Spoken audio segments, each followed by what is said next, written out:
अस्सलाम वालेकुम and welcome back to my channel eat street travel. दोस्तों, आप लोगों का बहुत शुक्रिया जो मेरी वीडियोस देखते हैं। आपसे रिक्वेस्ट है प्लीज मेरे चैनल को सब्सक्राइब भी करें और बेल आइकन यार प्लीज प्रेस किया करें ताकि आपको मेरी वीडियोस की लेटेस्ट अपडेट्स और इन्फॉर्मेशन टाइम पे आती रहे। दोस्तों, वन कॉल ऐप आप लोगों से रिक्वेस्ट है प्लीज डाउनलोड करें। बहुत अच्छी ऐप है। I am also using it. Everything is near by you. आपको ये गूगल स्टोर और ऐप स्टोर में मिल जाएगी, आप वहां से इसे डाउनलोड कर सकते हैं। आज का जो टॉपिक है, हम बात करेंगे US visa rejection under section 214B। दोस्तों, वीजा रिजेक्शन के काफी वजूहात हैं, लेकिन जो मुझे मैसेजेस आ रहे थे और जब मैं डिटेल में जाता हूं तो मुझे समझ आती है। देखें, कहीं ना कहीं रिजेक्शन में आप लोगों की बहुत ज्यादा गलतियां हैं। हर एक को लगता है कि मैं सही हूं। मेरी भी फर्स्ट अटेम्प्ट में, मैंने आपको जैसे अपनी पुरानी वीडियोस में बताया, मेरा भी वीजा रिजेक्ट हुआ था। आपकी अपनी ही मिस्टेक्स होती हैं जो कॉज बनता है वीजा रिजेक्शन का। हम किसी का भी नहीं लूंगा, लेकिन मैं हवाला दे के बात जरूर करूंगा ताकि दूसरे लोगों को इससे फायदा हो और वो मिस्टेक ना करें। अब कई लोग ऐसे हैं जिनका वीजा रिजेक्ट हुआ है। The reason was zero travel history. जब इंटरव्यू के लिए जाते हैं, इंटरव्यूअर आपसे सवाल करता है do you have any travel history, आप उसको साफ कह देते हैं नो। तो डेफिनेटली अगर इंटरव्यूअर की जगह मैं भी खड़ा होऊंगा तो मैं आपको वीजा नहीं दूंगा। क्यों? आपकी कोई ट्रैवल हिस्ट्री नहीं है, ना आपके टाई स्ट्रॉन्ग है, ना फाइनेंशियल आप स्ट्रॉन्ग है, तो आपकी कोई ट्रैवल नहीं है। तो why you want to go direct to the US? कैसे आप अफोर्ड कर सकते हैं? ये इम्पॉसिबल है कि इस बेस पे आपको वीजा मिल जाए।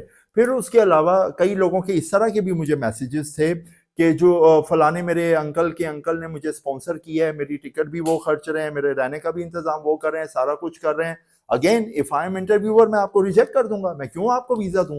मैं आपको अपनी कंट्री में बुला रहा हूं कि यार आप आओ, आके मेरी इकोनॉमिक स्ट्रॉन्ग करो, कि मैं अपने बंदों को बोलूं यार वो बंदा आ रहा है, आप उसको हेल्प आउट करो, उसको खिलाना पिलाना घुमाओ फिराओ सारा कुछ आप करो, तो मुझे क्या फायदा हुआ?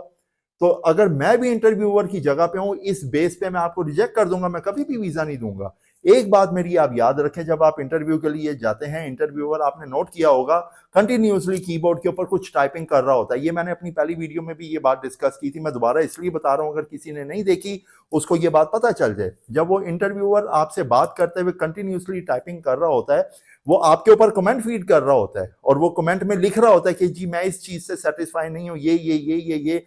जब आप नेक्स्ट टाइम इंटरव्यू के लिए जाते हैं, आप अपनी बात बदलते हैं, आप टॉपिक चेंज कर लेते हैं या सेम मिस्टेक करते हैं, तो डेफिनेटली अगेन आपका वीजा रिजेक्ट हो जाएगा। मेरी ऐसे लोगों से भी बात हुई या ट्रस्ट मी, उनके 10 दफा वीजा यूएस के रिफ्यूज हुए हैं। और मेरा ख्याल है कि आप अगर मैं भी उनकी जगह हूं तो 10 क्या मैं 20 दफा वीजा रिजेक्ट कर दूं।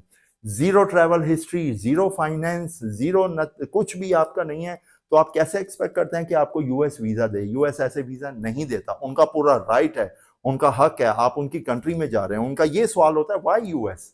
आप फॉर एग्जांपल बात कर लेते हैं, चले मैं दुबई में रहता हूं, मैं सऊदीया में रहता हूं, मैं इंडिया में रहता हूं, मैं पाकिस्तान में रहता हूं, तो मैंने सीधा अमेरिका जाना है। 18 घंटे की फ्लाइट का मैं सफर करके मैं अमेरिका अफोर्ड कर लूंगा, लेकिन मेरे नियर जो टर्की है और अदर कंट्री है, जॉर्जिया है, बाकू है, थाईलैंड, सिंगापुर, मलेशिया, मैं वो अफोर्ड नहीं कर रहा।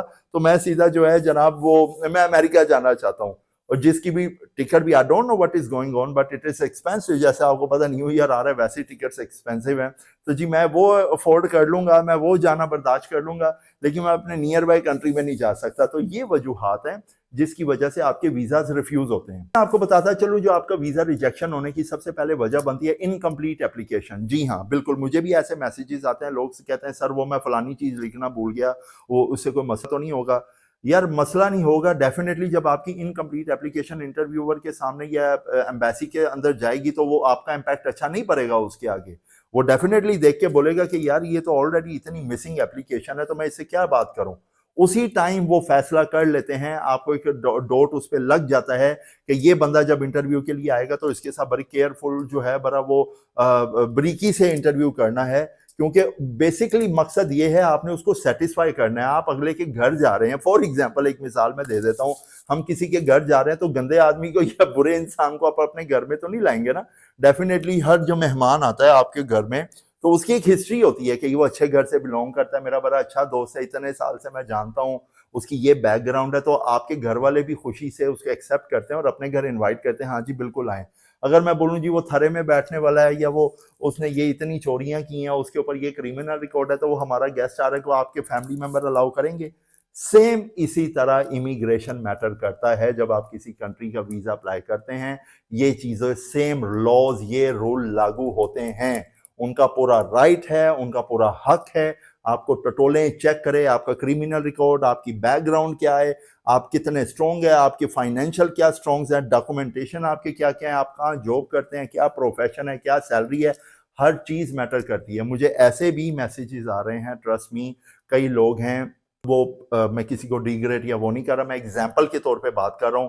फार्मर का काम करता है या ड्राइवर है, तो उसको अमेरिका का अप्लाई करना है, salary is a minimum, but दोस्तों इस बेस पे वीजा नहीं लगता। आपका फजूल है बार बार एजेंट्स को पैसे खिलाना और फिर रिजेक्शन हासिल करना, तो ये यूजलेस है। आप अपने पैसे जाया मत करें।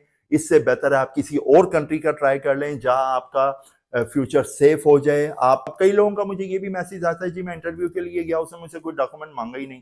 यार मैं आपको अपनी इतनी वीडियोस में ये डिटेल में बता चुका हूँ, वो आपसे डॉक्यूमेंट हर बार तफसील से नहीं मांगते।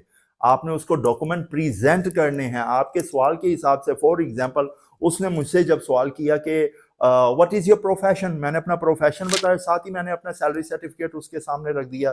फिर उसने मुझे बोला कि तुम अपना ट्रिप अफोर्ड कर सकते हो। मैंने कहा यस, ये मेरी बैंक स्टेटमेंट आप चेक करो। वो देखे ना देखे, but the main thing is how confident you are, आप किस तरह बात कर रहे हो, आई टू आई आप उससे कॉन्टेक्ट रख रहे हो। अब आपका ध्यान उधर है, लेफ्ट है, राइट है, ऊपर है, नीचे है, आप तो कंफ्यूज हो, आप तो छुपा रहे हो। जब कोई इंसान चोरी करता है या कोई गिल्टी हो तो डेफिनेटली वो आपके साथ आंखें मिला के बात नहीं करता। जब आप सच्चो, आप सीना तान के आंखें ओपन करके बात करते हैं, हाँ जी ये मेरा है, ये मैंने किया, ये मैंने बनाया, ये मैंने पढ़ा है, या मैंने लिखा है, तो आप कॉन्फिडेंट होते हैं। इस तरह मेन पर्पज ऑफ इंटरव्यू में जब आपने जाना है, आपका कॉन्फिडेंस लेवल बहुत हाई होना चाहिए। ओवर कॉन्फिडेंट भी नहीं होना चाहिए और बिल्कुल डर के ऐसे जैसे आप, अल्लाह माफ करे, कोई किसी से उधार लेने आए हो या कुछ ऐसे करने आए हो, तो इस तरह भी नहीं। आप प्रॉपर नेचुरल जाओ। जो आपके डॉक्यूमेंट है, आपको पता है यार ये मेरा, ये मोबाइल है ये मेरा है, ये लैपटॉप है ये मेरा है, मैं किसी का उठा के नहीं लाया या किसी का मैं लेके नहीं भागा। तो जब चीज मेरी है तो मैं कॉन्फिडेंटली बोलूंगा हाँ यार ये मेरा है, ये मोबाइल मेरा है, ये लैपटॉप मेरा है। हाँ, अगर मैं कहीं से उठा के लाया, वो पूछेगा ये किसका है, तो आप घबरा जाएंगे। तो ये घबराहट से जो है उनको प्रूफ कर देता है कि यार देयर इज समथिंग फिशी, चाहे आपने ना हो। लोग पैनिक भी हो जाते हैं। मुझे अक्सर लोगों के मैसेजेस आते हैं, जी सर हमारा फलानी डेट को इंटरव्यू है, तो मैं हमेशा उनको ये बोलता हूँ डोंट गेट पैनिक। पैनिक नहीं होना, रिलैक्स रहें, स्मूथ रहें, जो बात है वो करें, जो डॉक्यूमेंट, हाँ कोशिश करें ज्यादा से ज्यादा वो डॉक्यूमेंट जो आपकी जात से कनेक्ट हैं, जो आपके साथ हैं, वो अपने हाथ में रखें।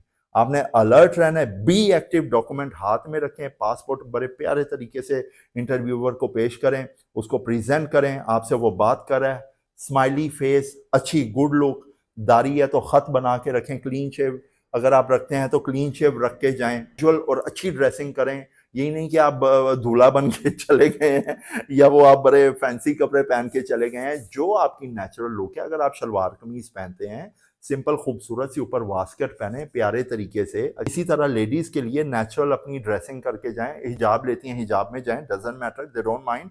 तो 25% लोगों के वीजा रिजेक्ट हैं एंड दैट्स मीन 75% लोगों को वीजा मिले हैं। तो इनकी रेशियो बहुत अच्छी जा रही है। आप भी अप्लाई करें, but again if you got rejection, एक सवाल मुझे ये भी किया जाता है कि सर वो मेरा वीजा रिफ्यूज हो गया, मैं कब अप्लाई करूं। देखिए इसमें 2-3 वजूहात होते हैं। या तो आपको जो है इंटरव्यूअर बोलता है जी now try after 1 year, now try after 6 month. अगर वो आपको नहीं बोलता तो सेम डे आप घर आके दोबारा अप्लाई कर सकते हैं, डजंट, जो कोई उसमें प्रॉब्लम नहीं है। लेकिन हाँ, जब वो आपको बोल दे कि अब तुम नेक्स्ट ईयर ट्राई करना, तो वो सिस्टम में फीड कर देता है। और अगर आपने दोबारा अप्लाई किया, आप चाहे जितना अच्छा इंटरव्यू दे दें, वो आपको रिफ्यूज ही करेगा, क्योंकि उसने सिस्टम में ये फीड कर दिया होता है कि ये बंदा नेक्स्ट ईयर अप्लाई करे। भाई थे, मैं अगेन मैं नाम नहीं लूंगा, उनकी क्रिमिनल रिकॉर्ड था, कोई चाहे गलत था, उनके ऊपर एक छोटी सी FIR हुई थी, तो उन्होंने एप्लीकेशन में ये चीज हाइड की, और जब इंटरव्यू के लिए गए माशाल्लाह सारा कुछ उनका बहुत स्ट्रॉन्ग था, बट उनको मिस कम्युनिकेशन या फॉल्स इंफॉर्मेशन देने की वजह से उनका वीजा रिफ्यूज हो गया और उनको रिजेक्ट कर दिया। क्या जी आपने हमसे ये चीज हाइड किया, आपके ऊपर क्रिमिनल रिकॉर्ड है। वहाँ उन्होंने बोला हाँ जी मेरे ऊपर है, लेकिन उन्होंने उसने कहा आपने एप्लीकेशन में ये मेंशन नहीं किया हुआ, तो ये चीज भी बायस बन जाती है वीजा रिजेक्शन की। और ये चीजें वो स्पेशली इस चीज को बहुत बुरा समझते हैं। हमारे इधर बेशक ये चीज नॉर्मल होगी, नॉर्मल तो नहीं होनी चाहिए, आपको नीट एंड क्लीन होना चाहिए। तो ये चीज़ें भी आपकी जो है रिफ्यूज़ल की बाइस बन सकती हैं। टाइज के ऊपर बात करेंगे दोस्तों, टाइज दिखाना बहुत ज़रूरी है। फॉर एग्जांपल अगर मैं ट्रैवल कर रहा हूँ, मैं अपने हाथ में अपना FRC MRC रखूंगा जिसमें एटलीस्ट मैं बता सकूं कि यार ये मेरी फैमिली। अगर आप कहीं दुबई या सऊदीया में रहते हैं, अगर आपकी फैमिली आपके साथ है, तो आप उनके पासपोर्ट और वीज़ाज की कॉपी रख लें। अगर आप सोलो ट्रैवल कर रहे हैं जी, आप उनको बताएं कि आपका क्या रीज़न है। मैं अगेन आपको बताता चलूँ, हर वीडियो में बताता हूँ, पहला सवाल आपसे ये हमेशा वो करते हैं, what is your reason of travelling. तो आपका जो रीज़न है बहुत स्ट्रॉन्ग होना चाहिए। रीज़न आप मुझसे मत पूछें, मैं आपको जो रीज़न बताऊंगा 10,000 एप्लीकेशन है, तो 10,000 में से अलग रीज़न होता है। नो ओके चलो, एक टूरिस्ट है उसका 50% होता है, लेकिन आपको अपना रीज़न खुद बताना है। आपको खुद डिसाइड करना है कि आप किस रीज़न के लिए जा रहे हो। आप ट्रैवलिंग के लिए जा रहे हो तो किस किस स्टेट में आपने घूमना है, कहाँ कहाँ जाना है। न्यूयॉर्क में अगर आपका स्टे है तो आपने 7 दिन के अंदर क्या करना है। किसी से आप ट्रैवल अपनी डिटेल्स मत बनाएं, खुद गूगल आपके पास है, मोबाइल आपके सामने है, खोलें, उसमें एक आप लिखें कि best places to visit in फलानी कंट्री या फलानी सिटी में, तो 150 आपके पास लिस्ट खुल जाती है। थोड़ा सा आपने खुद भी सर्च करना है, खुद भी उसके ऊपर वर्क करना है। ये नहीं कि कोई आपको बस प्लेट बना के रेडी दे दे, ये लो पकड़ो अब जाओ ये उसके सामने रख दो जाके, ये तुमने बनाई है। ऐसे नहीं होता, आपने खुद इसके ऊपर स्टडी करना है। मैं हमेशा कहता हूं, अगर एप्लीकेशन भी आप खुद बना सकते हैं तो बनाए, डजंट मैटर। यूट्यूब के ऊपर काफी वीडियोस हैं, आपको एप्लीकेशन बनाने का पूरा तरीका है। हाँ, अगर आप नहीं कर सकते तो बेटर है किसी एक्सपर्ट की आप हेल्प लें, ताकि आप एप्लीकेशन में गलती ना करें। ये छोटी छोटी गलतियां आपके वीजा रिजेक्ट कर बैठती हैं, फिर आपको बहुत ज्यादा इशू हो जाते हैं। हाँ, अगर कोई आप रिजेक्ट करके आते हैं और आप दोबारा ऐसे एजेंट के पास जा रहे हो, कहता है हाँ हाँ दोबारा अप्लाई करो, भाई उसको तो अपनी फीस से मतलब है। लेकिन आप अपने ऊपर जो प्रॉब्लम क्रिएट कर रहे हैं, फ्यूचर में आने वाले वक्त के ऊपर आपके ऊपर बड़ी प्रॉब्लम होगी। जब मेरा फर्स्ट टाइम यूएस का वीजा रिजेक्ट हुआ था, मैंने 3 साल यूएस का अप्लाई नहीं किया था। उस दौरान मैंने बहुत ट्रैवलिंग की थी, क्योंकि मेरा मकसद उधर भागना नहीं था, जो कि 80% लोगों का मकसद आजकल यही चल रहा है कि मुझे यूएस का वीजा मिल जाए तो मैं वापस ना आऊं। मुझे ऐसे मैसेजेस आते हैं कि सर मेरा मेन मकसद जो है वो यही है, मेरा वीजा लग जाए तो मैंने वापस नहीं आना। भाई मेरे, जब आप मुझे ये कह रहे हो तो आप उसके सामने कैसे सच बोलोगे।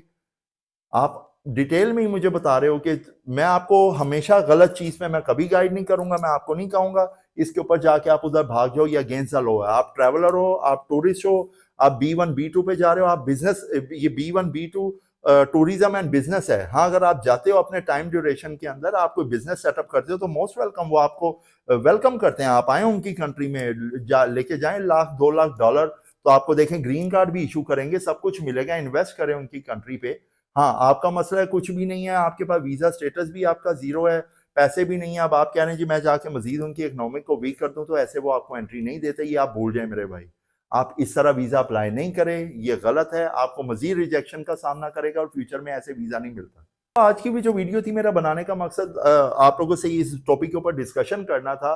मजीद इसके ऊपर मैं आप लोगों के लिए वीडियोस बनाऊंगा। मुझे क्योंकि 50% मैसेजेस इसके ऊपर आ रहे थे, जी हमारा वीजा रिजेक्ट हो गया, ये हो गया, ऐसे हो गया। तो इसके ऊपर मैंने सोचा एक अगेन आपके लिए प्रॉपर वीडियो बनाऊं कि वीजा रिजेक्ट हो रहे हैं, आप लोग की क्या गलतियां हैं, और थोड़ा सा मैंने कोशिश की अपनी तरफ से आपको गाइड करने की कि ये मिस्टेक्स ना करें, आने वाले वक्त में आपके लिए प्रॉब्लम हो सकती है। तो आई होप ये जो मैंने टॉपिक डिस्कस किया, आपको मेरी बातें काफी हद तक समझ आ गई। अगर नहीं तो आप मुझे मैसेज करके बता सकते हैं, इंशाल्लाह हम उसके ऊपर भी डिस्कशन करेंगे।